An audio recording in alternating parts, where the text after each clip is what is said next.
여기 딸을 치료하기 위해 비행기를 타고 한국까지 온 미국 어머니가 있습니다.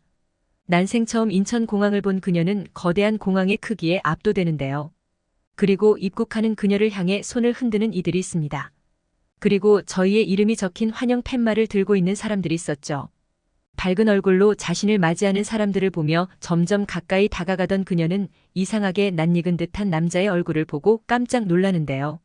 당신이 왜 여기 있는 거죠? 과연 그녀가 본 남자는 누구였을까요? 지금부터 자세히 알아보도록 하겠습니다.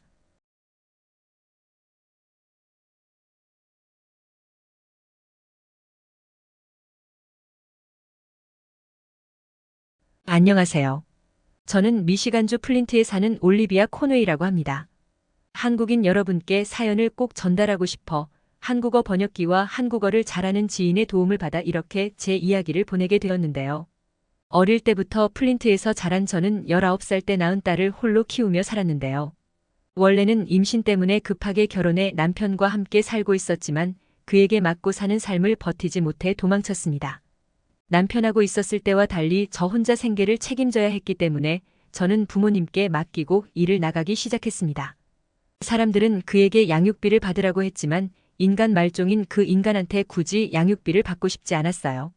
단 한 번이라도 그와 다시 마주치고 싶지 않았습니다. 아이가 좀 크자 저는 더 많은 일을 하기 시작했습니다.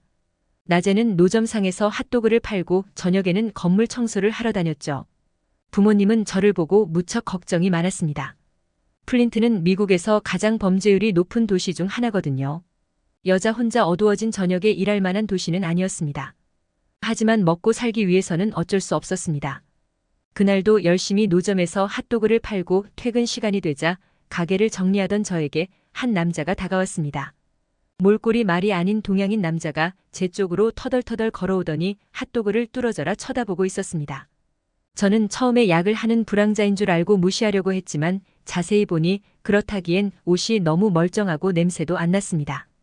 다만 얼굴이 퀭하고 몹시 지쳐 보였습니다. 그의 얼굴을 보고 걱정이 된 저는 괜찮냐고 물어봤습니다. 남자는 제 말에 고개를 가로젓더니 머뭇거리면서 말을 꺼냈습니다. 그는 계속 굶은 상태라면서 현재는 돈이 없지만 계좌를 알려주면 꼭 살해하겠다고 사정했습니다. 제가 어쩌다가 계속 굶게 되었냐고 물어보니 미국 여행을 왔는데 도둑에게 지갑과 휴대폰을 뺏겨 모든 걸 털린 상태라고 하소연했습니다. 대사관이나 지인에게 연락하려고 사람들에게 휴대폰을 빌려달라고 요청하고 다녔는데 아무도 자신에게 도움을 주지 않아 절벽 위에 있는 심정이라고 말했습니다.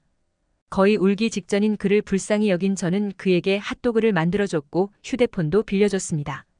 그는 너무 감사하다면서 눈물을 흘린 뒤 핫도그를 허겁지겁 먹었습니다. 그리고 제가 건네준 휴대폰으로 누군가와 통화했는데요. 그는 지인이 여기로 오기로 했다면서 너무 감사하다고 넙죽 인사를 했습니다. 그가 살해를 하고 싶다며 연락처를 알려달라 붙잡았지만 저는 고개를 절레절레 흔들며 괜찮다고 말했습니다. 아시안 남자는 연락처가 안 되면 은인의 이름이라도 기억하고 싶다고 했고 저는 올리비아라는 이름만 알려준 채 집으로 돌아갔습니다. 그 뒤에도 돈이 없어 굶고 있는 미혼모나 배고파하는 아이들을 보면 그 동양인 남자가 생각나 핫도그를 무료로 나눠주곤 했습니다. 그렇게 세월은 흘러 몇 년 뒤 아이는 어느새 성인이 되었습니다. 남부끄럽지 않게 키우기 위해 갖은 노력을 했고 또 저와 같이 혼전 임신으로 힘든 인생을 살게 하지 않기 위해 딸아이의 이성관계에 보수적으로 굴었습니다. 저는 딸 헤이즐이 가능하면 성인이 되고 나서 남자친구를 사귀길 바랐으며 노출 있는 옷이나 짙은 화장을 하는 걸 원치 않았습니다. 너무 과도하게 억압했던 탓일까요? 공부를 잘하는 모범생이었지만 자기 주장이 뚜렷했던 딸은 저에게 점점 반항심을 품기 시작했습니다. 결국 저의 잘못된 양육 방식을 딸의 반발을 낳았고 보란듯이 제가 가장 싫어하는 유형의 남자를 사귀더군요. 어린 나이에 벌써 문신이 있는 데다가 주변에서 평판도 안 좋은 남자아이였죠. 갱단에 가입했단 소문도 있는 남자였습니다.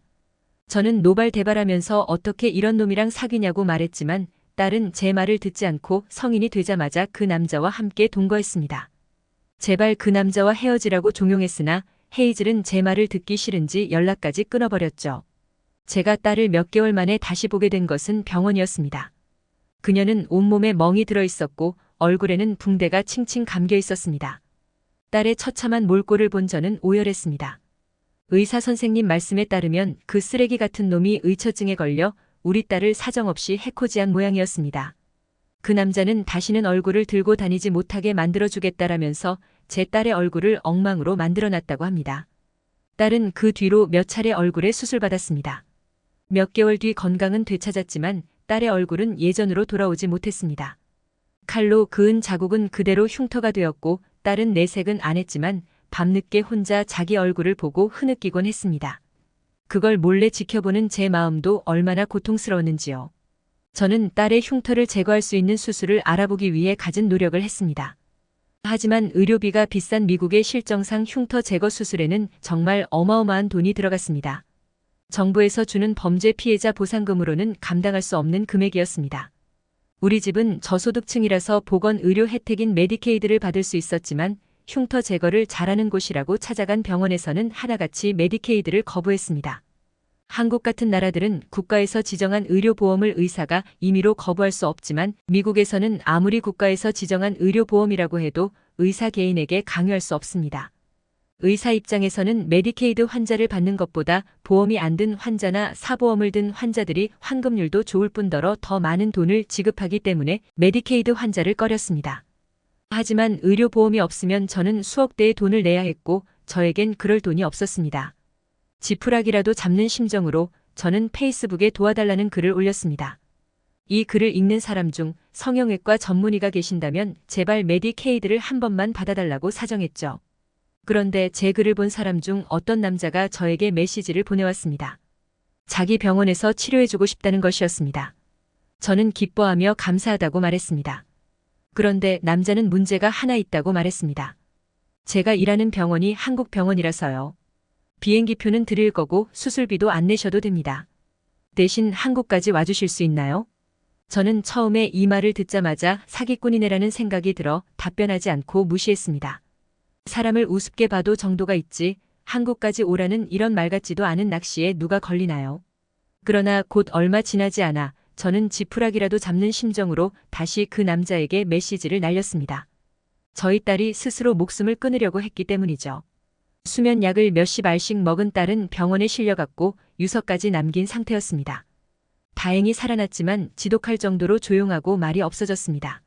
살아있는 송장이 있다면 이런 거겠구나 싶었습니다. 어떻게든 흉터를 몇 개라도 만들어야 딸이 살겠구나 싶어 믿져야 본전이라는 마음으로 그 남자에게 메시지를 날렸습니다. 저번에 한국 병원 의사라고 메시지 보내신 분 맞죠? 제가 한동안 바빠서 페이스북을 못 들어와서 잊고 있었습니다. 너무 죄송해요. 아직 늦은 게 아니라면 말씀해 주신 병원이 혹시 어디 병원인지 알 수 있을까요? 그가 있는 병원은 대한민국 서울에 있는 한 대형 병원이었습니다. 남자는 이 병원에서 성형외과 전문의로부터 수술받을 거라고 이야기해 줬습니다. 이때까지만 해도 의심스러웠지만 이틀 뒤 남자가 저를 위해 진짜 티켓을 구매해 예약 발권 확인서를 보내주자 조금씩 신뢰가 가기 시작했습니다. 한국행은 순식간에 이루어졌습니다. 한국과 미국은 서로 무비자 입국 국가였기 때문에 굳이 비자가 나올 때까지 기다릴 필요가 없었거든요. 결국 저와 딸은 한국의 인천공항에 입국했습니다. 입국장에 도착한 우리 모녀는 어마어마한 크기에 압도당했습니다. 플린트에 있는 비숍 국제공항과는 비교도 안 되는 크기였습니다. 이렇게 인천공항에 압도당하고 있는 사이 입국장 환영홀 쪽에서 저와 딸을 부르는 목소리가 들렸습니다. 4명 정도의 사람들이 저희 이름이 써진 피켓을 들고 있었는데요. 저는 환한 미소와 함께 그들에게 다가갔습니다. 그런데 점점 가까이 다가갈수록 일행 중 한 명의 얼굴이 낯이 익은 겁니다. 어디서 봤나 골똘히 생각하고 있는데 딸이 옆에서 중얼거리며 배고파 죽겠어라고 말한 순간 바로 누군지 떠올랐습니다. 그는 바로 굶주린 배를 안고 배고프니 핫도그 좀 주면 안 되겠냐고 요청했던 그 아시안 남자였습니다. 당신이 왜 여기 있는 거죠? 제가 어안이 벙벙한 얼굴로 그를 쳐다보자 남자는 호탕하게 웃으며 당신한테 메시지를 보낸 게 저니까요. 라고 말했습니다. 그렇습니다. 저를 한국으로 불러들인 건 그였습니다. 그는 대형 병원의 정형외과 전문의로 지금 병원으로 이직하기 전 조금 시간이 남아 미국에 사는 친구도 보러 갈 겸 여행을 왔었다고 합니다. 하지만 길을 잘못 들어 대낮에도 위험한 구역에 들인 그는 복면을 쓴 남자에게 걸려 소지품을 탈탈 털렸고 노숙하다가 겨우 저를 발견하고 도움을 청한 것입니다. 그는 다음날 은혜를 갚기 위해 공원으로 다시 갔지만 몇 시간을 기다려도 제가 핫도그를 팔지 않는 것을 보고 포기했었다고 합니다. 저는 핫도그를 한 곳에만 파는 것이 아니라 매일 조금씩 자리를 옮겼는데 이 의사 선생님은 당연히 그걸 몰랐으니 마주치지 못한 것이죠. 그는 한국에 돌아오고 나서도 저를 계속 기억하고 있다가 틈날 때마다 올리비아라는 이름을 페이스북에 검색해봤다고 했습니다. 생각해보세요. 미국에 올리비아라는 이름이 얼마나 많겠어요. 페이스북의 필터 설정으로 플린트시에 있는 사람만 찾는다고 해도 올리비아는 한두 명이 아니었습니다. 하지만 집념 끝에 기어이 저의 페이스북을 찾아낸 그는 제가 딸의 흉터 때문에 힘들어한다는 것을 알아내 메시지를 보낸 것입니다. 이래서 마중까지 나와서 기다리고 있었던 거구나. 별것도 아닌 내 친절의 은혜를 갚기 위해서 이렇게까지 하다니. 그는 자기와 함께 온 다른 일행들도 소개해 주었습니다. 한 명은 의료 통역사였고 나머지 2명은 의사였습니다. 이 의사들은 모두 아시안 남자의 가족이었습니다. 여자분은 그의 동생으로 산부인과 의사였고 남자분은 같은 직장에 다니는 동료이자 여동생분과 결혼한 매제로서 딸아이의 수술을 집도해줄 성형외과 전문의였습니다. 우리 딸은 다음날 바로 수술받았고 다행스럽게도 경과가 좋았습니다. 완전히 흉터가 말끔히 없어지진 않았지만 그래도 예전과는 비교도 할 수 없이 옅어져 크게 눈에 띄지 않는 정도가 되었습니다. 얇게만 파운데이션을 발라 화장하면 그 흔적조차도 사라졌고요. 외모에 대한 자신감이 돌아온 딸은 활기를 되찾았고 놓아버렸던 펜을 잡고 다시 공부를 시작했으며 취미생활로 뷰티 유튜브도 시작했습니다. 저의 아주 자그마한 선의를 잊지 않고 벼랑 끝에 몰린 딸의 인생을 구해준 한국 의사 선생님 감사드립니다. 한국에서는 보기 힘든 덩치의 아랍 남자가 한의원 진료 의자에 앉아 있습니다. 그는 진지한 표정으로 의사의 말을 듣고 있는데요. 통역을 해주던 한국 남자의 한마디에 아랍 남자는 큰 충격을 받습니다. 그는 쉽게 입을 떼지 못하는데요. 도대체 어떤 사연이 있을까요? 자세히 한번 알아보겠습니다. 해당 사연은 쿠웨이트인 아지즈 씨의 SNS 내용을 바탕으로 재구성된 스토리입니다. 안녕하세요. 저는 쿠웨이트인 아지즈라고 합니다. 저에게는 숨기고 싶은 과거가 하나 있는데요. 바로 내면보다는 겉으로 드러나는 외형 때문입니다. 저는 어린 시절부터 통통한 모습을 지니고 있었는데요. 아버지의 남다른 재력이 제가 먹고 싶은 것을 모두 먹을 수 있게 해준 덕분이었죠. 그게 당연한 것이라고 생각하면서 살았습니다.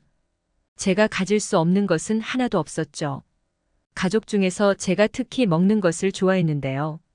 이 세상의 모든 산의 진미를 다 먹었던 것 같습니다. 무슬림의 경우 기름진 음식이 많은 편인데요. 그래서인지 담백한 음식보다는 기름진 음식 쪽으로 많이 먹었습니다.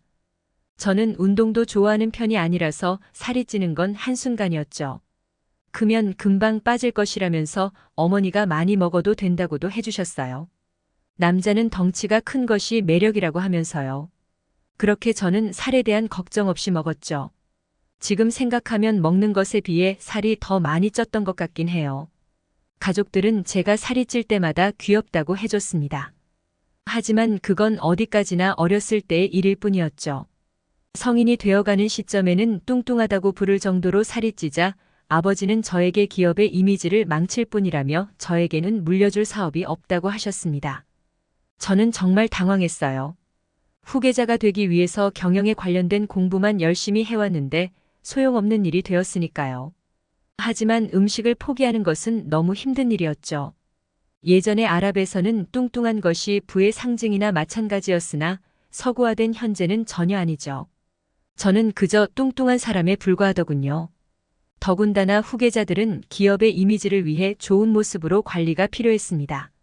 아버지는 저를 볼 때마다 혀를 차고는 하셨어요. 그러더니 결국 저에게 돼지같이 살찐 모습이 불경하다라는 말까지 하셨습니다. 무슬림에서 돼지라는 존재가 굉장히 불경하게 취급되는데 저에게 그런 말까지 하시다니 큰 충격에 빠지게 되었습니다.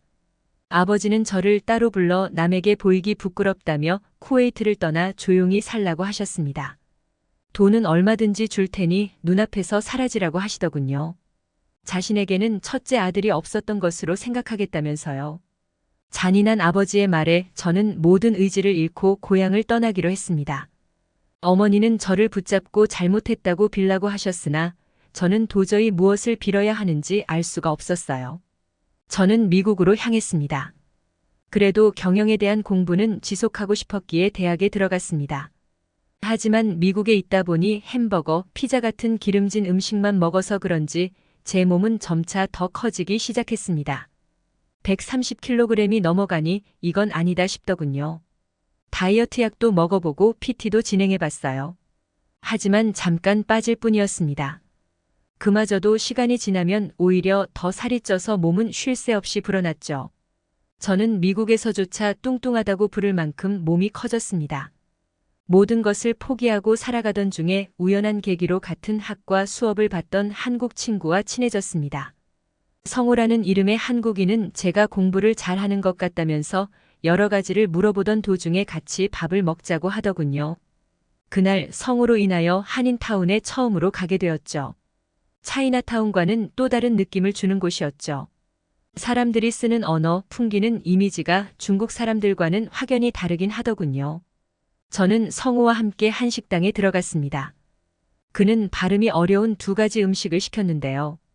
그건 순두부찌개와 잡채였습니다. 순두부찌개는 아이스크림처럼 손쉽게 부서지는 순두부와 매콤한 맛이 함께해서 너무 완벽한 하모니를 이루더군요. 잡채의 살짝 기름진 느낌도 좋았습니다. 그렇게 저는 한식에 매료되게 되었죠. 저는 그날 이후로 성우와 함께 한식을 먹으러 자주 갔습니다. 그러다 보니 저희는 학과에서도 알아주는 친구가 된 것이죠. 시간이 흘러 졸업을 하게 된 성우가 한국으로 돌아간다는 소리를 듣고 저 또한 한국으로 가게 되었습니다. 새로운 곳에서 다시 시작하고 싶었던 저에게는 기회였죠. 다이어트도 하고 완벽하게 달라진 모습으로 살고 싶더군요. 가족에게 조용히 살겠다고 했으니 아무도 모를 만한 곳에서 사는 곳이 더 나을 수 있다고도 생각했던 거죠. 성우는 제 새로운 도전을 응원했습니다. 그렇게 한국에 도착했을 때 성우가 저에게 새로운 경험을 시켜주겠다며 어딘가로 끌고 가더군요. 새로운 경험을 하게 되는 것이라면 언제든 환영이었기에 군말하지 않고 따라갔죠. 제가 간 곳은 약재 냄새가 가득한 곳이었습니다. 어떤 곳인지도 인지하지 못했지만 느낌상 뭔가 민간요법이나 주술사 같은 개념이 아닐까 했죠. 그 생각을 눈치채기라도 한 것인지 성우는 한국 의술이라며 여기서 체질을 확인하고 약을 지어보는 것은 어떠냐고 하더군요. 무슨 소리인가 했더니 다이어트 약도 지어준다고 했습니다. 화학적인 성분이 하나도 없이 몸에 좋은 성분만 들어가서 몸에 더 효과적일 수 있다고 하더군요. 성우가 그렇게까지 생각해주니 저는 그들을 한번 믿어보기로 했습니다. 여러분은 쉽게 눈치채셨겠지만 제가 갔던 그곳은 한의원이었습니다. 저는 한의원에서 진단을 받았는데 맥박을 통해 진료를 하더군요. 그 외로 여러 확인을 하더니 저에게 대사증후군이 있다는 진단을 내렸습니다. 그래서 살이 더 쪘었던 것이라고 성우가 통역을 해줬죠.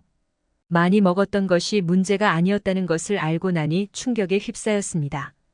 한편으로는 다이어트를 확실히 해야겠다는 생각이 들더군요. 한의사는 식이요법과 운동을 추천해주고 다이어트 한약에 관심이 있다면 제 몸에 맞추어 약을 지어주겠다고 했습니다. 저는 모든 것을 다 하겠다고 했죠. 그날을 기점으로 제 인생은 다시 돌아가기 시작했습니다. 적어도 하루에 1시간은 운동을 하고 다른 음식은 끊은 채 비빔밥 같은 야채가 많이 들어가 있는 한식을 먹었습니다. 제가 좋아했던 기름진 음식은 필요 이상으로 먹지 않았죠. 한의원에서 지은 한약도 함께 섭취했습니다. 사실 포기하고 싶었던 순간들이 있었습니다. 하지만 성우가 저에게 새로운 기회를 잡기 위해서는 항상 준비해둬야 한다며 격려를 아끼지 않았죠. 그래서일까요? 저는 빠르게 살이 빠지기 시작했고 다른 사람들이 힐끗거리던 제 큰 몸은 점차 줄어들기 시작했죠. 어학당을 다니면서 한국어도 배우기 시작했습니다. 제 인생을 바꾼 한국에 대해 더 알아가고 싶었거든요. 한약은 제 몸에 꼭 들어맞는 듯 했습니다. 살이 점차 빠지니 몸도 가벼워지고 생각만 하던 일을 실현시키려는 의지가 생기기 시작했죠. 그건 바로 쿠웨이트에 돌아가 아버지의 사업을 물려받는 일이었습니다. 제 안에 있던 사업에 대한 욕구가 다시 일어나는 것을 느낄 수 있더군요. 악착같이 건강한 몸을 만들어서 아버지에게 인정받고 싶다는 생각이 들었습니다. 불경하다던 제가 달라져서 등장했을 때의 모습을 항상 상상만 했는데 이제 현실로 만들 수 있을 것이라는 생각이 들었거든요. 그렇게 저는 앞으로 나아가기 시작했죠. 항상 정체되어 있던 느낌이었는데 뭔가 해내고 있다는 생각이 들더군요. 그렇게 몇 달의 시간이 흐르자 저는 예전의 모습은 상상할 수 없을 정도로 건강한 몸을 가지게 되었습니다. 저를 한의원에 데려간 성우가 흐뭇해할 정도였죠. 그때쯤 제 달라진 모습을 올리지도 않았는데 SNS를 통해 쿠웨이트에서 알고 지내던 사람들이 연락을 주기 시작했습니다. 알고 보니 고향에서는 제가 죽었다는 소문이 파다해지기 시작한 모양이더군요. 4년이 넘는 시간을 주변인들에게 제 행적을 알리지 않았으니 그럴만했죠.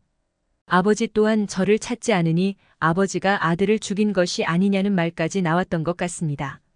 저는 그냥 조용히 있어야 하나 싶었지만 성우가 지금이 기회라는 듯이 말하더군요. 항상 객관적인 조언을 해주던 성우가 그런 말을 하니 고개가 끄덕여졌습니다.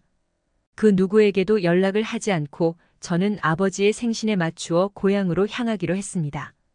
조용히 살라고 했으니 가족 그 누구에게도 연락하지 않았거든요. 어머니에게 연락이 온 적은 있으나 그 외의 가족들은 아무도 연락을 준 적이 없었습니다. 원래라면 쿠웨이트 전통 복장을 입었을 테지만 한국에서 정장을 한 벌 맞췄습니다. 제 몸이 드러날 수 있게요. 제가 얼마나 빠졌는지 안다면 모든 사람들이 깜짝 놀랄 터였죠. 그런데 그 한 벌을 성우가 선물이라면서 맞춰주더군요. 저에게 잘 해낼 수 있다고 하면서요. 응원을 받는 것 같아서 너무 감동을 받았습니다. 사실 제가 돈이 많다는 걸 알기 때문에 주위 사람들은 항상 저에게 돈을 빌려달라거나 돈을 낼 수밖에 없는 환경을 만들고는 했어요. 그런데 성우는 그런 친구가 아니었습니다. 항상 자신이 해줄 수 있는 것을 해주고 싶어하는 친구였죠. 성우가 있었기에 제가 그렇게 변화할 수 있었다는 걸 믿어 의심치 않아요. 지금까지도요. 그렇게 저는 쿠웨이트로 향했습니다. 아버지의 생신은 항상 집에서 이루어졌기 때문에 집으로 향했죠. 처음에 저는 제지를 당했었습니다. 초대받지 않은 사람은 집에 들어갈 수 없다는 규칙 때문이었죠. 제가 누구인지 말하고 여권을 들이밀자 그제야 주변에 있던 경호원들이 들어가게 하더군요. 저는 굉장히 걱정되었지만 성우가 맞춰준 정장을 헛되게 하고 싶지 않았기에 당당하게 들어갔습니다. 제가 들어서자 다들 저를 쳐다보기 시작하더군요. 쿠웨이트 같은 경우는 전통 복장을 선호하기 때문에 제가 눈에 띌 수밖에 없었거든요. 그때 누구냐는 아버지의 목소리가 들려오더군요. 저는 떨지 않도록 목소리를 꾹 누르며 제 이름을 밝혔습니다. 제 이름을 듣자 아버지는 저에게 성큼성큼 다가오더니 어떻게 된 것이냐고 묻더군요. 저는 웃으면서 불경하지 않은 아들이 되기 위해 노력했다고 했습니다. 아버지는 정색하시며 한참을 제 눈을 바라보셨어요. 속으로 얼마나 식은땀이 나던지. 하지만 저는 그 눈길을 피하지 않고 미소를 띤 채 서 있었습니다. 아버지는 갑자기 큰 소리로 웃으시면서 저를 끌어안으시더군요. 자신 인생 역사상 좋은 선물 중에 하나라고 하셨습니다. 그러면서 미국에서 경영학은 잘 공부했냐고 하시더군요. 그 사실을 어떻게 아시나 했더니 제 주위에 사람을 붙여놓으셨더군요. 그동안 어떻게 지내는지 일거수일투족을 보고 계셨던 겁니다. 자질이 있다고는 생각하셨으나 외형 때문에 고민을 하셨던 모양이에요. 저는 아버지의 생일을 기점으로 다이어트를 해낼 정도로 독한 기질이 있다면 사업도 독하게 진행할 수 있겠다고 인정받았습니다. 그렇게 후계자로 지정된 것이나 다름없었죠. 그 이후로 아버지 옆에서 보좌관처럼 일을 하고 있습니다. 언젠가 아버지의 자리를 물려받게 될 예정이죠. 이게 다 성우 덕분이에요. 성우가 앞으로 나아갈 의지를 주고 심지어 한의원까지 데려다 줬으니까요. 이 모든 것들을 헛되게 하고 싶지 않아서 여전히 운동도 하고 먹는 것도 조심하는 편입니다. 현재 성우는 최대한 미뤄뒀던 군대에 입대를 한 상태입니다. 내년에 제대한다고 하여 그때를 맞춰 한국을 갈 예정인데요. 제가 지금의 자리에 설 수 있게 해준 성우를 위해서 무엇을 해줄 수 있을지 고민이 됩니다. 성우를 만나게 될 날이 너무 기대되네요. 정말 이 가게가 맞다고? 성수동의 한 구두 골목. 한 외국인이 휠체어를 탄 채 갸우뚱한 눈으로 초라한 수제화 가게를 바라보는데요. 휠체어를 탄 이 외국인은 아예 못 걷는 건 아니지만 평생을 걸쳐 온 발 통증 때문에 몇십 분 이상 걷는 건 힘들다 보니 이렇게 먼 나라에 올 때나 일할 때는 휠체어를 애용하곤 합니다. 그는 미심쩍은 눈빛으로 낡은 가게를 보면서 들어갈지 말지 계속 망설입니다. 잘 걷지도 못하는 남자가 어쩌다가 비행기를 타고 한국 성수동까지 신발을 사러 오게 되었을까요? 이 남자의 사연을 지금부터 알아보도록 하겠습니다.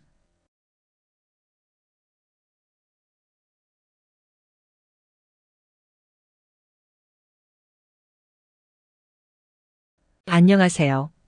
저는 미국 텍사스주 휴스턴에서 의사로 일하고 있는 프레데릭이라고 합니다. 요즘 저의 취미는 공원을 걷거나 등산가가 아니어도 오를 수 있는 낮은 높이의 산들을 찾아다니는 것인데요. 다른 사람들이 보기에는 굉장히 평범한 활동일 수 있으나 저를 알던 사람들은 어떻게 그럴 수 있냐면서 깜짝 놀라곤 합니다. 1년 전만 해도 저는 오래 걷지 못하던 남자였거든요. 처음부터 이랬던 건 아니었습니다. 저도 어릴 때는 아주 건강한 아이였습니다. 동네에서도 가장 빠른 아이였고 어른들이 반쯤은 농담, 반쯤은 진담으로 나중에 육상선수나 되라고 할 정도였습니다. 하지만 술 취한 트럭 운전사 때문에 사고가 나면서 저의 인생도 180도 바뀌게 되고 말았습니다. 하반신을 크게 다친 저는 의사로부터 걷지 못할 수도 있다는 통보를 받았습니다. 하지만 어머니와 저는 절망하지 않고 끝까지 재활치료를 받았습니다. 몇 년간의 눈물겨운 노력 끝에 간신히 설 수 있게 되었고 조금이라도 걸을 수 있게 되었습니다. 하지만 한번 휘어진 발의 형태는 쉽게 돌아오지 않았는데요. 특히 엄지발가락 쪽이 매우 휘어 있었죠. 그 이유는 저희가 시기를 놓친 탓이 컸습니다.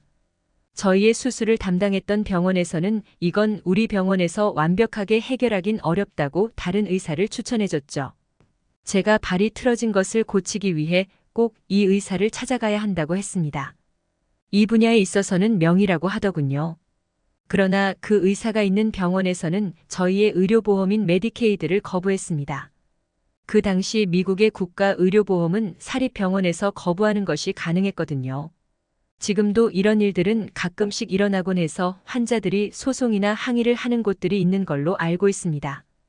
가난한 저희 가족이 병원비를 지불하기 위해선 무조건 저소득층의 국가 의료보험인 메디케이드가 적용되어야 했는데 그 의사와 병원은 메디케이드 환자는 수익성이 떨어진다면서 끝까지 저희를 거부했습니다.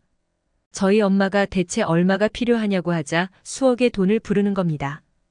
당연히 마트 캐셔 일하며 근근히 사는 환경에 있는 우리 모자가 그 돈을 감당할 리 없었고 저희는 어쩔 수 없이 완벽하게 고치는 것을 포기하고 발이 조금 틀어진 상태에서 이전에 다니던 병원에 돌아가 재활치료를 시작했습니다. 고통스러운 재활치료가 끝나고 걷게 되어도 발 통증은 여전했습니다. 인간의 다리를 갖는 대가로 무시무시한 통증에 시달려야 했던 인어공주가 이런 기분일까요? 저는 아예 못 걷는 건 아니었지만 10분 이상 걷기만 해도 땀이 삐질삐질 흐르면서 주저앉고는 했습니다. 결국 저는 휠체어의 인생에서 벗어날 수 없었고 엎어지면 코 닿을 거리에 있는 핫도그 노점상에서 핫도그를 살 때 빼고는 외출 시에는 항상 휠체어를 애용하고는 했습니다. 요리하거나 해서 오래 서 있을 일이 있을 때는 집에서도 휠체어를 쓰곤 했죠. 저는 꼭 의사가 되어 제 발을 고치고 말 것이라고 다짐했습니다. 어릴 때부터 공부를 잘했기에 장학금을 받고 학교에 다니며 의사까지 됐지만 여전히 제 발을 고치기란 힘들었습니다. 아니, 정확히 말하면 이미 적절한 치료 시기를 놓쳐서 너무 늦었다고 봐야겠죠.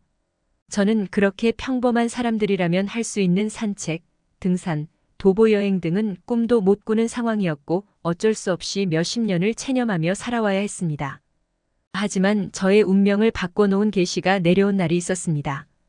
그날은 바로 같은 대학 동기였던 친구의 생일을 맞아 옛 친구들이 모두 모인 자리였습니다. 샌프란시스코에서 비뇨기과 의사로 활약 중인 데이비드는 저에게 이런 말을 하더군요.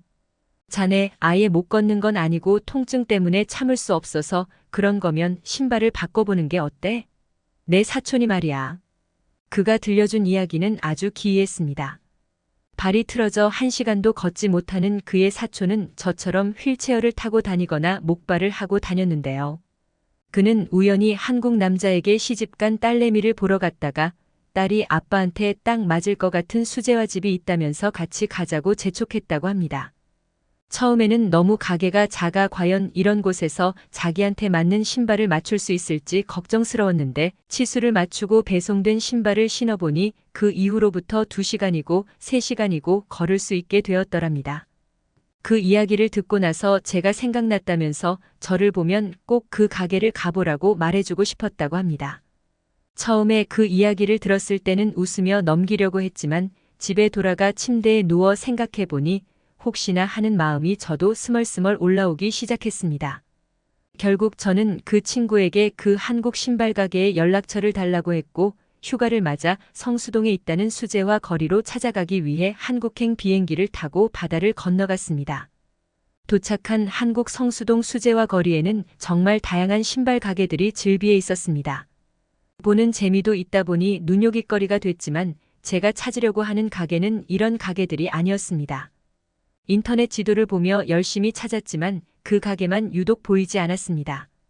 그러던 중 우연히 한 노인과 어깨를 부딪혔는데요. 얼굴은 노인이었으나 몸은 무척 단단해서 놀라웠습니다. 그는 깜짝 놀란 얼굴로 제 휠체어를 잡아주며 걱정스러운 얼굴로 쳐다보았고 저는 고개를 흔들며 괜찮다고 빨리 가보라고 손짓했습니다.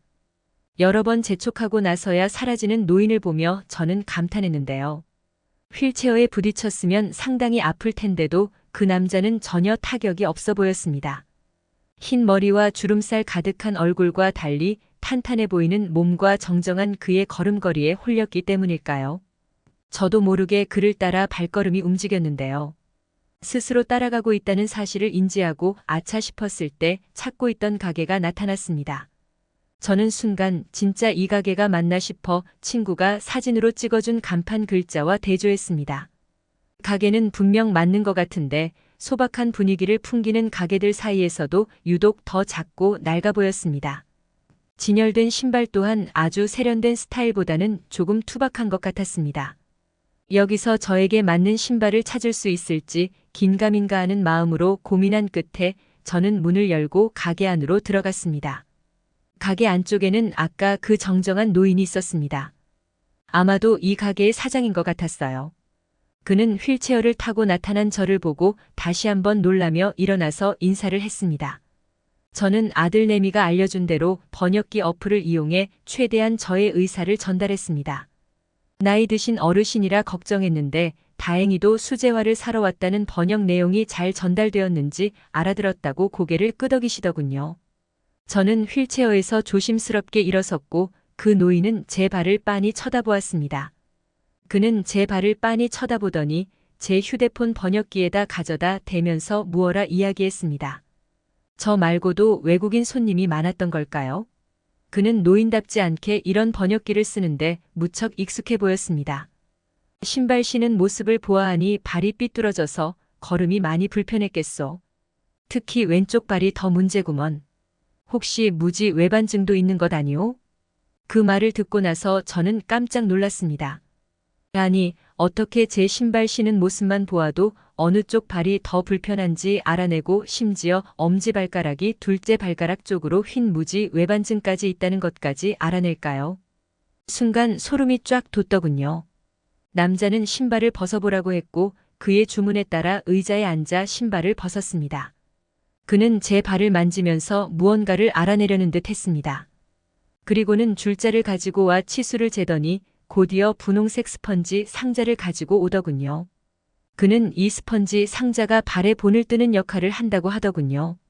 저는 도장 찍듯이 발을 스펀지 상자에 집어넣었고 발을 빼내자 정말 제 발 모양이 그대로 새겨진 게 보여 참 신기하다는 생각이 들었습니다. 그는 그 뒤에도 제 발의 치수를 한번 재더니 2주 뒤에나 다시 오라고 말씀하시더군요. 아니면 비용만 추가하면 해외 배송도 가능하다고 말했습니다. 저는 해외 배송을 하겠다고 했고 제가 미국으로 돌아간 지 3주가 넘어갈 무렵 신발이 저희 집 앞까지 도착해 있었습니다. 솔직히 해외 배송이다 보니 한 달은 걸리겠거니 했는데 생각보다 빨리 와서 무척 반가웠습니다. 그가 보내준 신발은 겉모양은 평범했습니다. 어디서나 볼 수 있는 검정 남성 구두였죠. 신발을 신었는데 확실히 수제화라 그런지 쿠션감부터 무척 달랐으며 발을 꼭 맞춘 듯이 신발이 감싸는 기분이 들면서도 지나치게 빡빡하지 않았습니다. 그전까지는 신발을 신어도 완벽하게 꼭 맞지 않는 느낌이었는데 이렇게 제 발 모양에 꼭 맞는 신발은 처음이었습니다.